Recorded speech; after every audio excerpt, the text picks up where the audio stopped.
Hi friends, ನಮ್ಮೆಲ್ಲ ವೀಕ್ಷಕ ಬಾಂಧವರಿಗೂ ಕೂಡ ನಮ್ಮ ನಾಡು ನುಡಿ ಯೂಟ್ಯೂಬ್ ಚಾನಲ್ಗೆ ಸ್ವಾಗತ ಸುಸ್ವಾಗತ. ಇವತ್ತು ನಾವು ಹೋಗ್ತಿರಕ್ಕಂಥ ಸ್ಥಳ ಬಂದು ಗೌತಮ ಕ್ಷೇತ್ರ. ಸಪ್ತಋಷಿಗಳಲ್ಲಿ ಒಬ್ಬರಾದಂತಹ ಗೌತಮ ಮುನಿಗಳ ಆಶ್ರಮಕ್ಕೆ ಇವತ್ತು ನಾವು ಹೋಗ್ತಾಯಿದ್ದೀವಿ. ಬನ್ನಿ ಆ ಸ್ಥಳದ ಹಿನ್ನೆಲೆ ಮತ್ತು ಆ ಸ್ಥಳ ಹೇಗಿದೆ ಅನ್ನೋದನ್ನು ತಿಳ್ಕೊಳ್ಳೋಣ ಈ ವಿಡಿಯೋದಲ್ಲಿ. ಈ ಸ್ಥಳ ಲೊಕೇಟ್ ಆಗಿರೋದು ರಾಂಪುರದಿಂದ ಸ್ವಲ್ಪ ಮುಂದೆ ಸಿಗ್ತದೆ ನಿಮಗೆ, ಕಾವೇರಿ ಹೊಳೆ ಪಕ್ಕ. ನೀವು ಹೋಗಬೇಕು ಅಂದರೆ ಇಲ್ಲಿಂದ ಕಡ್ನಾಳ್ ರೋಡಲ್ಲಿ ನೀವು ಅಚ್ಚಪ್ಪನ ಕೊಪ್ಪಳ ಮೇಲ್ಗಡೆ ರಾಂಪುರ ಅಂತ ಒಂದು ಸಿಗ್ತದೆ. ಅದರ ಪಕ್ಕದಲ್ಲಿ ಸಮೀಪದಲ್ಲಿ ಇರತಕ್ಕಂತಹ ಈ ಕ್ಷೇತ್ರ ಅತ್ಯಂತ ಸುಂದರವಾದ ಕ್ಷೇತ್ರ ಅಂತ ಹೇಳ್ಬೋದು.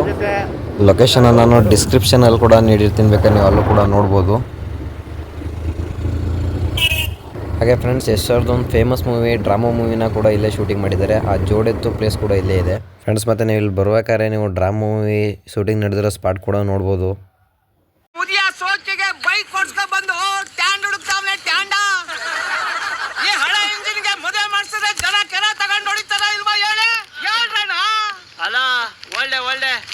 ಈಗೇನು ತಾತನ ಕೈಲಿ ಸ್ಟ್ಯಾಂಡ್ ಹಾಕಿಸ್ತೀನಿ, ಮದುವೆ ಮಾಡಿಸಿಯಾ ಆಗ್ತಾ ನೋಡುವ ಫಿಕ್ಸ್. ಫ್ರೆಂಡ್ಸ್, ಇದಿರೋದು ಅಚ್ಚಪ್ಪನ ಕೊಪ್ಪಲಲ್ಲಿ. ನೀವು ಬಂದಾಗ ಮಿಸ್ ಮಾಡದೆ ನೋಡಿ. ಮತ್ತು ಫ್ರೆಂಡ್ಸ್, ನಾವು ಬಂದೇ ಬಿಟ್ಟು ಗೌತಮ್ ಕ್ಷೇತ್ರಕ್ಕೆ ನೋಡಿ, ಇದೇ ದಾರಿ ಬೋರ್ಡ್ ಹಾಕಿದ್ದಾರೆ. ರಾಂಪುರದಿಂದ ಸ್ವಲ್ಪ ಮುಂದೆ ಬಂದರೆ ನಿಮಗೆ ಬೋರ್ಡ್ ಸಿಗ್ತದೆ. ಬೋರ್ಡ್ ಹೆಂಗೆ ಮಕ ಹಾಕೋದ್ರೆ ಹಂಗೆ ಹೋದರೆ ಗೌತಮ್ ಕ್ಷೇತ್ರ ಸಿಕ್ಬಿಡ್ತದೆ. ಮತ್ತು ನೀವು ಕೇಳಿರೋ ಹಾಗೆ ಸಪ್ತಋಷಿಗಳಲ್ಲಿ ಒಬ್ಬರಾದಂಥ ಗೌತಮ ಮಹರ್ಷಿಗಳು ಈ ಸ್ಥಳದಲ್ಲಿ ಅವರ ಆಶ್ರಮ ಇತ್ತು ಅಂತ ಹೇಳ್ತಾರೆ. ಆ ಕಾರಣಕ್ಕೋಸ್ಕರ ಈ ಸ್ಥಳವನ್ನು ಗೌತಮ ಕ್ಷೇತ್ರ ಅಂತ ಕೂಡ ಕರೀತಾರೆ. ಬ್ರಹ್ಮನ ಸೃಷ್ಟಿಯಲ್ಲೇ ಅತ್ಯಂತ ಸುಂದರವಾದ ಸ್ತ್ರೀಯನ್ನು ಅವರು ಸೃಷ್ಟಿ ಮಾಡಿರ್ತಾರೆ. ಅವರ ಹೆಸರು ಅಹಲ್ಯಾದೇವಿ ಅಂತ. ಅವರೇ ಗೌತಮ ಮಹರ್ಷಿಯ ಪತ್ನಿ. ಅವರು ಮದುವೆ ಆಗೋದಕ್ಕೆ ಕಾರಣ ಏನು ಅಂದರೆ, ಮೊದಲು ಇಂದ್ರದೇವ ಆಕೆಯನ್ನು ಮದುವೆ ಮಾಡ್ಕೋಬೇಕಂತ ಆಸೆ ಆಗಿರ್ತಾನೆ. ಆದರೆ ಬ್ರಹ್ಮ ಅದಕ್ಕೆ ಒಪ್ಪಿರೋದಿಲ್ಲ. ಅದಕ್ಕಾಗಿ ಅವನು ಒಂದು ಪಂದ್ಯವನ್ನು ರೂಪುಗೊಳ್ತಾನೆ. ಈ ಸಂಪೂರ್ಣ ಪೃಥ್ವಿಯನ್ನು ಪರಿಕ್ರಮ ಯಾರು ಮಾಡ್ತಾರೆ 3 ಬಾರಿ, ಅಂದರೆ ಈ ಭೂಮಿನ 3 ಬಾರಿ ಯಾರು ಸುತ್ತಾರೋ ಅವ್ರಿಗೆ ಅವಳನ್ನ ಕೊಟ್ಟು ಮದುವೆ ಮಾಡ್ತೀನಿ ಅಂತ ತಿಳಿಸಿರ್ತಾರೆ. ಆಗ ಇಂದ್ರ ಐರಾವತ ಏರಿ ಹೊರಟೋಗ್ತಾನೆ. ಆದರೆ ಗೌತಮ ಮಹರ್ಷಿಗಳು ಒಂದು ಹಸುವನ್ನು, ಅದರ ತುಂಬ ಗರ್ಭದ ಹಸುವನ್ನು ಅದರ ಸುತ್ತ 3 ಬಾರಿ ಪ್ರದಕ್ಷಿಣೆ ಆಗ್ತಾರೆ. ಆಗ ಅದಕ್ಕೆ ಮೆಚ್ಚಿ ಬ್ರಹ್ಮದೇವರು ಅಹಲ್ಯಾದೇವಿನವ್ರಿಗೆ ಮದುವೆ ಮಾಡ್ಕೊಂಡಿರ್ತಾರೆ. ಆದರೆ ಇಂದ್ರ ಅದರಿಂದ ಕೋಪಗೊಂಡು ಮುಂದೆ ಮಾಡಿದಂತಹ ಒಂದು ದುರಂತ ಕತೆ ನಡೆದಿರೋಕ್ಕಂಥ ಸ್ಥಳವೇ ಈ ಗೌತಮ ಕ್ಷೇತ್ರ. ಬನ್ನಿ ನೋಡೋಣ ಈ ಸ್ಥಳದ ಮಹಿಮೆ ಮತ್ತು ಇದು ಹಿನ್ನೆಲೆನ ತಿಳಿಯೋಣ.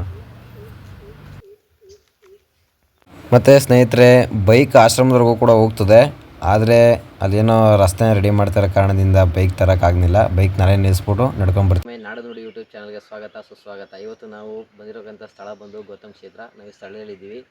ಸಪ್ತಋಷಿಗಳಲ್ಲಿ ಒಬ್ಬರಾದಂಥ ಗೌತಮ ಮಹರ್ಷಿಗಳಿದ್ದಂತಹ ಆಶ್ರಮವೇ ಈ ಗೌತಮ ಕ್ಷೇತ್ರ. ಬನ್ನಿ ಸ್ಥಳದ ನೋಡೋಣ, ಇದರ ಸುಂದರತೆನ ತಿಳ್ಕೊಳ್ಳೋಣ ಮತ್ತು ಇದರ ಕಥೆ ಏನಿದೆ, ಇದರ ಹಿನ್ನೆಲೆ ತಿಳ್ಕೊಳ್ಳೋಣ. ಬನ್ನಿ ಸ್ನೇಹಿತರೆ.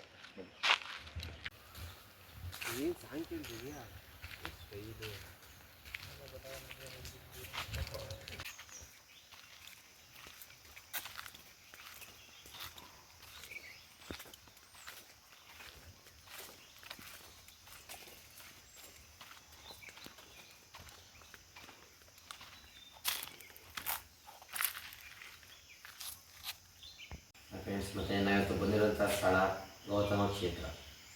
ಸಪ್ತಋಷಿಗಳಂದರೆ ಮಹಾನ್ ಋಷಿಗಳು. ಅದರಲ್ಲಿ ಒಬ್ಬರಾದಂತಹ ಮಹಾ ಋಷಿ ಶ್ರೀ ಗೌತಮ ಋಷಿ ಅವರು ಇದ್ದಂತಹ ಗೌತಮ ಕ್ಷೇತ್ರದಲ್ಲಿ ನಾವಿದ್ದೀವಿ.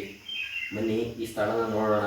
ಮತ್ತು ಇತಿಹಾದಂಥ ಒಂದು ಸುಂದರವಾದ ಕಥೆನ ನಿಮಗೆ ನಾನು ತಿಳಿಸ್ಕೊಡ್ತೀನಿ. ಬನ್ನಿ ಇಲ್ಲಿನ ಸುತ್ತ ಎಲ್ಲ ನೋಡಿ ಆ ಕಥೆ ನಿಮಗೆ ಕೊನೆ ತಿಳಿಸ್ಕೊಡ್ತೀನಿ. ಬನ್ನಿ ನೋಡೋಣ. ಮತ್ತು ಶ್ರೀ ಕೃಷ್ಣ ಚಂದ್ರಮೌಳೇಶ್ವರ ದೇವಸ್ಥಾನ. ಇದರ ಸ್ಥಾಪನೆ 1918ರಲ್ಲಿ ಸ್ಥಾಪನೆ ಇದೆ. ಬರೋಬ್ಬರಿ 80 ವರ್ಷಗಳ ಹಳೆ ಕ್ಷೇತ್ರ ಇದು.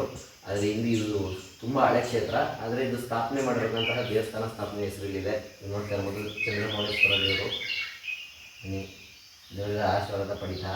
ಮತ್ತು ನೀವು ಈ ಕಡೆ ನೋಡ್ಬೋದು, ಇದೊಂದು ಲಿಂಗ. ನಿಮಗೆ ಒಂದು ಸುಂದರವಾದಂಥ ಒಂದು ಲಿಂಗ ನೀವು ನೋಡ್ತಿರ್ಬೋದು. ಆದರೆ ಇದು ಕಲ್ಲಿನ ಲಿಂಗ ಅಲ್ಲ. ಇದನ್ನ ಚಿತ್ರೀಕರಿಸೋದಕ್ಕೋಸ್ಕರ ಮಾಡಿರ್ಬೋದು ಅಂತ ಅಂದ್ಕೊಳ್ತೀನಿ. ಅದು ದೇವಸ್ಥಾನ ಇದೆ. ಅದು ಭಾರಿ ಸುಂದರವಾದಂಥ ಲಿಂಗ ಇದು. ಬನ್ನಿ ನೀವು ನೋಡ್ತಾ ಇರ್ಬೋದು. ಈ ಚಿತ್ರದಲ್ಲಿ ಸ್ವಾಮಿ ದತ್ತಾತ್ರೇಯರನ್ನೊಂದು ಪ್ರತಿಮೆ ಇದೆ. ಅವರನ್ನು ಇಲ್ಲಿ ಆರಾಧಿಸ್ತಾರೆ. ಸ್ವಾಮಿ ದತ್ತಾತ್ರೇಯರು ಯಾವಾಗಲೂ ಕೂಡ ಸ್ವಾನಪ್ರಿಯರು. ಅವರು ಸದಾ ಸ್ವಾನಗಳನ್ನ ಅವ್ರ ಜೊತೆ ಇಟ್ಟಿರ್ತಾರೆ. ಅದರಿಂದ ನೀವು ನೋಡ್ತಾ ಹೋಗಿ ಈ ಕೆಳಗಡೆ ಸ್ವಲ್ಪ ಸ್ವಾನಗಳಿದೆ. ಸ್ವಾನಗಳ ಮೂರ್ತಿ ಕೂಡ ಇದೆ. ಮತ್ತು ಬನ್ನಿ ಇಲ್ಲಿನ ಸ್ವಾಮೀಜಿಗಳನ್ನ ನೋಡೋಣ, ಅವರ ಮೂರ್ತಿಗಳನ್ನ. ಈ ಕ್ಷೇತ್ರಕ್ಕಾಗಿ ದುಡಿದಂಥ ಸ್ವಾಮೀಜಿಗಳ ಸಮಾಧಿ ಕೂಡ ಇಲ್ಲೇ ಇದೆ. ನೋಡಿರ್ಬೋದು ಶ್ರೀ ಸೋಮಶೇಖರಾನಂದ ಭಾರತಿ ಸ್ವಾಮೀಜಿಗಳು ಅವರು ಬ್ರಹ್ಮಲೀನದಂತಹ ಸ್ಥಳ ಇದು. ನೋಡ್ತಾ ಇರ್ಬೋದು ಕೇವಲ ಹಲವಾರು ಸ್ವಾಮೀಜಿಗಳ ಮೂರ್ತಿ ಪ್ರತಿಮೂರ್ತಿ ಸ್ವಾಮಿಗಳ ಮಹಾಸಮಾಧಿ ಕೂಡ ಇಲ್ಲೇ ಇದೆ. ನೀವು ನೋಡ್ತಾ ಇರ್ಬೋದು ಅವರು ಎಷ್ಟು ತಾರೀಖು ಅಲ್ಲೇ ತಾರೀಖು ಕೂಡ ಇಲ್ಲೇ ಹಾಕಿದ್ದಾರೆ, ನೀವು ಮೆನ್ಷನ್ ಮಾಡಿದ್ದಾರೆ ನೋಡಿ. ಅವರ ಸಮಾಧಿ ಇಲ್ಲಿದೆ. ಹಾಗೂ ಮತ್ತು ಈ ಕ್ಷೇತ್ರದಲ್ಲಿ ಇದ್ದಂತಹ ಸ್ವಾಮೀಜಿಗಳ ಎಲ್ಲರ ಕೂಡ ಪ್ರತಿಮೆಗಳನ್ನ ಮಾಡಿ ಮತ್ತು ಅವರು ಸಮಾಧಿಗಳು ಕೂಡ ಎಲ್ಲ ಇಲ್ಲೇ ಇವೆ. ಇದು ತುಂಬ ಹಳೆಯವು. ಇವರೆಲ್ಲ ಈ ಕ್ಷೇತ್ರದಲ್ಲಿ ಬ್ರಹ್ಮಲೀನರಾದಂತಹ ಸ್ವಾಮೀಜಿಗಳು. ಮತ್ತು ಇಲ್ಲಿ ಕೆಳಗಡೆ ಇನ್ನೊಂದು ಕೂಡ ಸಮಾಧಿ ಇದೆ, ಬನ್ನಿ ಅದು ತೋರಿಸ್ತೀನಿ ನಿಮಗೆ.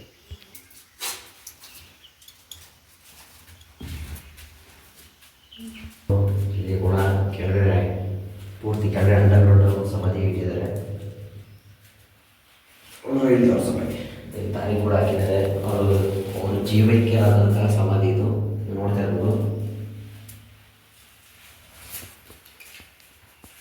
ಅವರ ಸ್ವದೇಹವನ್ನು ಸಮಾಧಿ ರೂಪವಾಗಿ ಕಟ್ಟಿದ್ದಾರೆ. ನೋಡಿ, ಈ ಸಮಾಧಿಯನ್ನು ಆ ಸ್ವಾಮೀಜಿಗಳು ಮೊದಲಿದ್ದಂತಹ ಸ್ವಾಮೀಜಿಗಳ ಸ್ವದೇಹವನ್ನು ಇಲ್ಲಿಟ್ಟು ಇದರ ಮೇಲೆ ಒಂದು ಸಮಾಧಿಯನ್ನು ಕಟ್ಟಿರತಕ್ಕಂತಹದನ್ನು ನೀವು ನೋಡ್ತಿರ್ಬೋದು.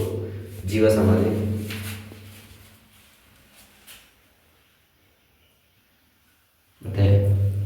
ಮತ್ತು ಬನ್ನಿ, ಮೇಲ್ಗಡೆ ಇರತಕ್ಕಂತಹ ಇನ್ನೂ ಹಲವಾರು ಸುಂದರ ಪ್ರಕೃತಿಯಲ್ಲಿರುವಂತಹ ಮರ ಗಿಡಗಳು. ಫ್ರೆಂಡ್ಸ್, ಮೇಲ್ಗಡೆ ಇರೋದನ್ನು ನೋಡೋಣ ಮತ್ತು ಹೋಗೋಣ.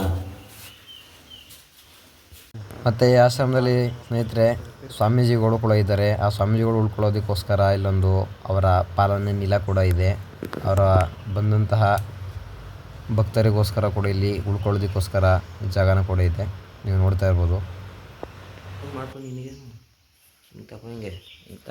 ಇಲ್ಲಿ 2 ದೇವರ ದೇವಸ್ಥಾನ ಇವೆ. ಮುಂದೆ ನೋಡಿದಾಗ ನೀವು ಚಂದ್ರಮೌಳೇಶ್ವರ ದೇವಸ್ಥಾನ ನೋಡಿರ್ಬೋದು. ಮತ್ತು ಇಲ್ಲಿ ಮಹಾದೇವರಾದಂತಹ ಶ್ರೀ ದತ್ತಾತ್ರೇಯ ದೇವರಿದೆ. ನಾನು ನಿಮ್ಗೆ ಮೊದಲೇ ಹೇಳ್ದಂಗೆ ಇವರು ಶ್ವಾನಪ್ರಿಯ ದೇವರು. ನೀವು ನೋಡ್ತಾ ಇರ್ಬೋದು ದತ್ತಾತ್ರೇಯನ ಮೂರ್ತಿ ಎಲ್ಲೆಲ್ಲಿ ಇರುತ್ತದೋ ಅವರಿದ್ದ ಜಾಗದಲ್ಲೆಲ್ಲ ದತ್ತಾತ್ರೇಯನ ಮೂರ್ತಿ, ಯಾವುದೇ ಮೂರ್ತಿ ಆಗ್ಬೋದು, ನೀವು ಎಲ್ಲೇ ನೋಡ್ಬೋದು ಅದ್ರ ಕೆಳಗಡೆ ಒಂದಷ್ಟು ಶ್ವಾನಗಳು ನಿಮಗೆ ಸಿಗ್ತದೆ. ಯಾಕಂದರೆ ಅವರು ಶ್ವಾನಗಳನ್ನ ಪಾಲನೆ ಮಾಡ್ತಿರ್ತಾರೆ. ಆ ರೀತಿಯ ದೇವರವರು. ಬನ್ನಿ, ಮತ್ತು ನಾನು ನಿಮ್ಗೆ ಹೇಳ್ದಂಗೆ ಒಂದು ಸುಂದರವಾದ ಇದರ ಕಥೆ ಹೇಳ್ತೀನಿ ಅಂತ ಹೇಳಿದೆ. ಪ್ರಭು ಶ್ರೀರಾಮನ ಮತ್ತು ಗೌತಮ ಋಷಿಗಳು ತನ್ನ ಪತ್ನಿ ಅಹಲ್ಯಾದೇವಿಗೆ ಶಾಪ ಕೊಟ್ಟಂತಹ ಕಥೆ. ಬನ್ನಿ, ನಿಮಗೆ ತಿಳಿಸ್ತೀನಿ ಈಗ ಕಥೆನ. ಕೂತ್ಕೊಂಡು ಕೇಳೋದು.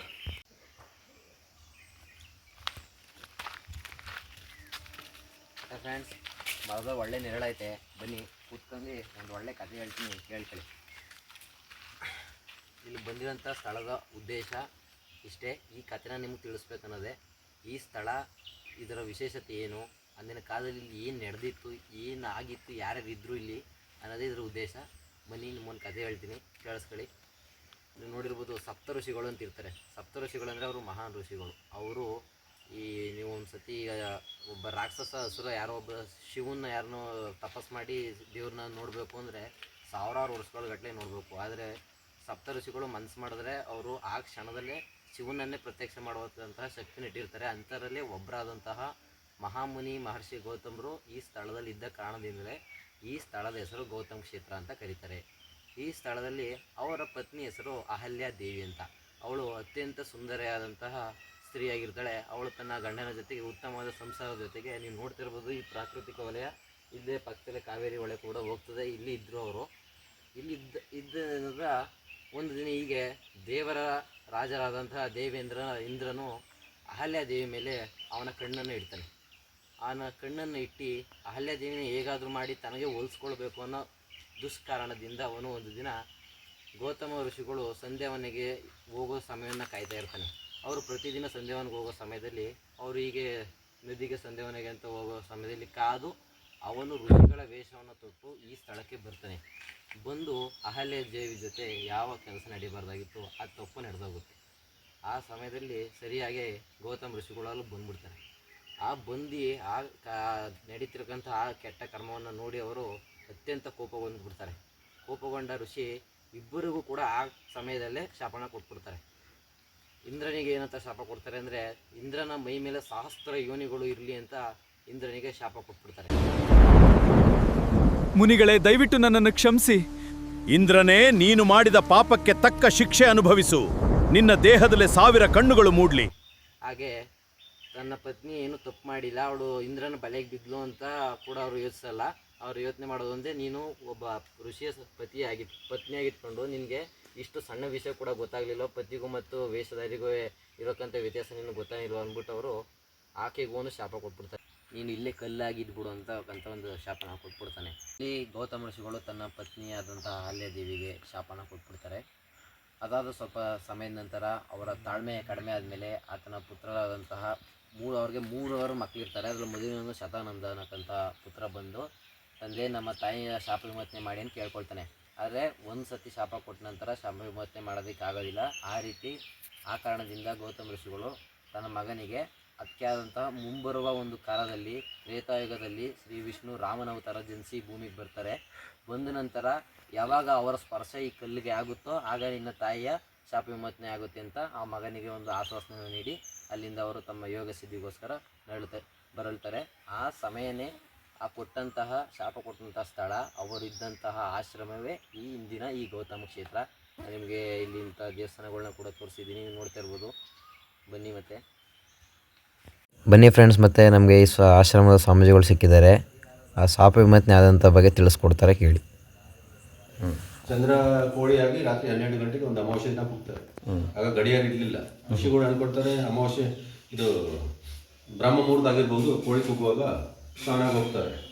ಅಲ್ಲಿ ಗಂಗೆ ಸ್ಪರ್ಶ ಮಾಡೋಕ್ಕೆ ಅವಕಾಶ ಕೊಡ್ತಾ ಇಲ್ಲ. ಸ್ವಲ್ಪ ಕರೆಂಟ್ ಥರ ನೀರು ಇದು ಆಗ್ತಾರೆ ಬರ್ತಾರೆ. ಆಗ ಅವರು ದಿವ್ಯ ದೃಷ್ಟಿಯಿಂದ ನೋಡುವಾಗ ಗೌತಮ ಋಷಿ ವೇಷದಲ್ಲಿ ಇಂದ್ರ ಬರ್ತಾರೆ. ಆಗ ಇವರು ಗೌತಮ ಋಷಿ ಹೇಳ್ತಾರೆ, ಯಾರು ನೀವೇ ನಿಮಗೆ ನೀವು ಸತಿ ಇದ್ರೆ ಕೂಡ ನಿಮ್ಗೆ ಗೊತ್ತಾಗೋದಿಲ್ಲ ಪರಸ್ಪರ ಸ್ಪರ್ಶ ಆಗಿ ಹೇಳುವಾಗ ನೀವು ಜಾಡ್ನ ಕಲ್ಲು ಥರ, ಅದಕ್ಕೆ ನಿಮ್ಗೆ ಶಾಪ ಕೊಡ್ತೀನಿ ಜಾಡಾಗಿ ಹೇಳ್ತಾರೆ. ಸ್ವಾಮಿ ನಮ್ಮ ತಪ್ಪು ಏನೇನಿದೆ, ನಮ್ಮ ಉದ್ಧಾರ ಯಾವಾಗ ರಾಮ ಸೀತಾನ್ವೇಷರಿಗೆ ಯಾವಾಗ ಬರ್ತಾರೆ ಆಗ ನಿಮ್ಮ ಉದ್ಧಾರ ಆಗುತ್ತೆ ಹೇಳ್ತಾರೆ. ರಾಮ ಸೀತಾನ್ವೇಷರಿಗೆ ಹೋಗ್ತಾ ಇರ್ತಾನೆ. 12 ವರ್ಷ ಚಿತ್ರಕೂಟನಲ್ಲಿ ಇರ್ತಾರೆ. ಆಮೇಲೆ ಈ ಕಡೆ ದಂಡಕಾರಣ್ಯ, ನಾಶಿಕ್ ಏರಿಯಾ, ನಾಶಿಕ್ ಸುರ್ಪನಗ ಮೂಗು ಕಟ್ ಮಾಡ್ತಾನೆ, ಅದು ದಂಡಕಾರಣ್ಯ. ಇದು ಕರ್ನಾಟಕ ನಮ್ಮದು ಪೂರ್ತಿ ಗಜಾರಣ್ಯ ಹೇಳ್ತಾರೆ. ಇಲ್ಲಿ ಎಲಿಫೆಂಟ್ ಆನೆಗಳು ಜಾಸ್ತಿ. ವಿರಪ್ಪನ್ ಏರಿಯಾ, ಸ್ಯಾಂಡಲ್ವುಡ್ ಮತ್ತು ಅದು ಆನೆ ಅಲ್ಲಿ ಭಗವಂತ ಇಲ್ಲಿಂದ ಸೀತಾನ್ವೇಷಣಿಗೆ ಹೋಗಿದ್ದಾರೆ. ಹಿಂದೆ ಸೀತಾಪುರ ಇದೆ, ಇವರು ಮುಂದೆ ರಾಮಪುರ ಇದೆ. ಭಗವಂತನ ಪಾದಸ್ವಂತ ಪುನೀತ ಆಗೋದು ಭೂಮಿ. ಮತ್ತೆ ಗೌತಮ ಋಷಿಯಲ್ಲಿ ತಪಸ್ ಮಾಡಿದ್ರು. ಇದು ಉದ್ಧಾರ ಆಗ್ತಾ ಇದೆ. ಇಲ್ಲಿ ವಿಶ್ವಾಮಿತ್ರ ಋಷಿ, ರಾಮ ಲಕ್ಷ್ಮಣ, ಅಹಲ್ಯ ಉದ್ಧಾರ ಆಗ್ತದೆ. ಅವರ ಶಾಪ ವಿಮೋಚನೆ ಮಾಡ್ತಾರೆ. ಶಾಪ ವಿಮೋಚನೆ ಮಾಡಿ. ಮತ್ತು ಸ್ನೇಹಿತರೆ, ನೀವು ನೋಡಿದಂಥ ಈ ಸ್ಥಳ ಪ್ರೇಕ್ಷಕರ ಮೆಚ್ಚಿನ ಸ್ಥಳ ಅಂತ ತಿಳಿಸ್ಬೋದು. ಇದರ ಪ್ರಕೃತಿ ಮತ್ತು ನಿಸರ್ಗದತ್ತ ಸ್ಥಳ ತುಂಬಾ ನೋಡೋದಕ್ಕೋಸ್ಕರ ಅತ್ಯಂತ ಸುಂದರವಾದಂಥ ಸ್ಥಳ ಅಂತ ನಾವು ಹೇಳ್ಬೋದು. ಇದರ ಸುತ್ತಮುತ್ತ ಗಿಡಗಳಿವೆ, ಹಾಗೂ ಈ ಆಶ್ರಮದ ಪಕ್ಕದಲ್ಲಿ ಕೂಡ ಕಾವೇರಿ ಹೊಳೆ ಕೂಡ ಹರಿದೋಗುತ್ತದೆ, ನೀವು ನೋಡ್ತಾ ಇರ್ಬೋದು. ಮತ್ತು ನೀವು ಏನು ಬಂಡೆನ ನೋಡ್ತಿದ್ದೀರಾ, ಈ ಬಂಡೆ ಒಳಗಡೆ ಗೌತಮ ಋಷಿಗಳು ಕುಳಿತುಕೊಂಡು ತಪಸ್ಸನ್ನು ಮಾಡ್ತಕ್ಕಂಥ ಸ್ಥಳ. ಇದನ್ನು ಇವಾಗ ಒಂದು ಸ್ವಲ್ಪ ಗಾರೆ ರೀತಿ ಮಾಡಿ ಒಂದು ಮನೆ ರೀತಿ ಮುಂದೆ ಮಾಡಿದ್ದಾರೆ. ಆ ಋಷಿ ಇದ್ದಂತಹ ಇದ್ರೊಳಗಡೆ ಅವರು ಜ್ಞಾನನ ಮಾಡ್ತಿದ್ರು ಅಂತ ಹೇಳಿದ್ರು. ಎಲ್ಲ ಈಗ ಸ್ವಲ್ಪ ಚೇರ್ನೆಲ್ಲ ಇಟ್ಟಿದ್ದಾರೆ ಒಳಗಡೆ ಅಷ್ಟೇ. ಹಾಗೆ ನೀವು ನೋಡ್ತಾ ಇರ್ಬೋದು, ಈ ಆಶ್ರಮದ ಪಕ್ಕದಲ್ಲೇ ಕಾವೇರಿ ಹೊಳೆ ಕೂಡ ಹರಿದೋಗ್ತದೆ. ಬನ್ನಿ ಅದ್ರ ಹತ್ರ ಹೋಗೋಣ. ಆ ಹೊಳೆ ಪಕ್ಕದಲ್ಲಿ ನನಗೊಂದು ಮೂರ್ತಿ ರೀತಿ ಕಾಣ್ತು, ಅದನ್ನು ನೋಡೋಣ ಅಂತ ಅದ್ರ ಹತ್ರ ಹೋಗ್ತಿದ್ದೀನಿ. ನೋಡಿ, ಇದೇ ಮೂರ್ತಿ. ಅದು ಶೂಟಿಂಗೋಸ್ಕರ ಏನೋ ಇಟ್ಟಿರ್ಬೋದು. ಮತ್ತು ಫ್ರೆಂಡ್ಸ್, ಈಗ ಎಲ್ಲ ಮುಗೀತು. ಈ ಪ್ಲೇಸ್ ನಿಮಗೆ ಇಷ್ಟ ಆಯಿತು ಅಂದ್ಕೊಳ್ತೀನಿ. ಈ ಸ್ಥಳವನ್ನು ನೋಡಿ ಇದ್ರ ಬಗ್ಗೆ ನಾನು ನಿಮ್ಗೆ ತಿಳಿಸ್ಕೊಟ್ಟಾಯಿತು. ಮತ್ತು ಈಗ ಕೊನೆಯಲ್ಲಿ ನಾನು ನಿಮ್ಮ ಹತ್ರ ಕೇಳ್ಕೊಳ್ಳೋದಿಷ್ಟೇ, ಇದೇ ರೀತಿ ಬೇರೆ ಯಾವುದೇ ರೀತಿ ವೀಡಿಯೋಗಳನ್ನ ನಾವು ಮಾಡಲ್ಲ. ಇದೇ ರೀತಿ ಪ್ರವಾಸ ಮತ್ತು ಅದರ ಹಿನ್ನೆಲೆನ ತಿಳಿಸ್ತಾ ಹೋಗುವಂತಕ್ಕಂತಹ ವೀಡಿಯೋಗಳನ್ನೇ ನಾವು ಯಾವಾಗಲೂ ಮಾಡೋದು.